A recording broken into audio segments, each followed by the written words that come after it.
Hi, I'm back. And next பார்த்தோம்னா, நிறைய நம்ம வந்து பேசிகிட்ருக்கோம், பெண்களை பற்றி பேசிகிட்ருக்கோம். நெக்ஸ்ட் என்ன பார்த்தோம், எனக்கு என்ன தோணுது சொல்லணும்னு தோணுது உங்ககிட்ட அப்படின்னு பார்த்தோன்னா, நிறைய பேர் என்னென்னா டேலண்ட்டாக இருப்பாங்க, பயங்கர டேலண்ட்டாக இருப்பாங்க. 10th first mark, 12th first mark, காலேஜில் டிஸ்டிங்ஷன், கோல்டு மெடல் அந்த மாதிரி நிறைய வாங்கியிருப்பாங்க. ஸோ கொஞ்ச நாள் போக போக போக என்ன ஆயிரும், நான் அப்படியா, நான் அப்படிலாம் படித்தேனா, நானா டேலண்ட்டா, இல்லைங்க எனக்குலாம் ஒன்றுமே தெரியாது, நான் வந்து I am not valuable, I am zero அப்படின்னு சொல்கிற அளவுக்கு.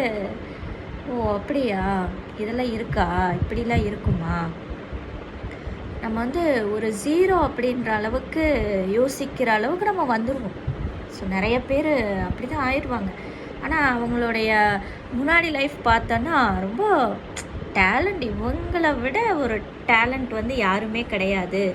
ஸோ பயங்கரமான டேலண்ட் பர்சன் இவங்களால சாதிக்க முடியும். இவங்க பாரு பெரிய ஆளாக வருவாங்க, பின்னாடி வந்து பெரிய ஆளாக வருவாங்கன்ற அளவுக்குலாம் யோசிப்பாங்க. பட் கொஞ்ச நாள் போக போக போக போக என்னாச்சு, நான் ஒரு ஜீரோ, எனக்கு எதுவுமே தெரியாது, அதுதான் உண்மை. நான் என்னால் எதுவுமே பண்ண முடியாது, என்னால் துணிஞ்சு உள்ளே வந்து சாதிக்கிறது அதெல்லாம் முடியவே முடியாது, ஐ எம் அ ஜீரோ அப்படின்ற அளவுக்கு நிறைய பேர்த்தோட வாழ்க்கை வந்து டேர்ன் ஆகிருக்கு.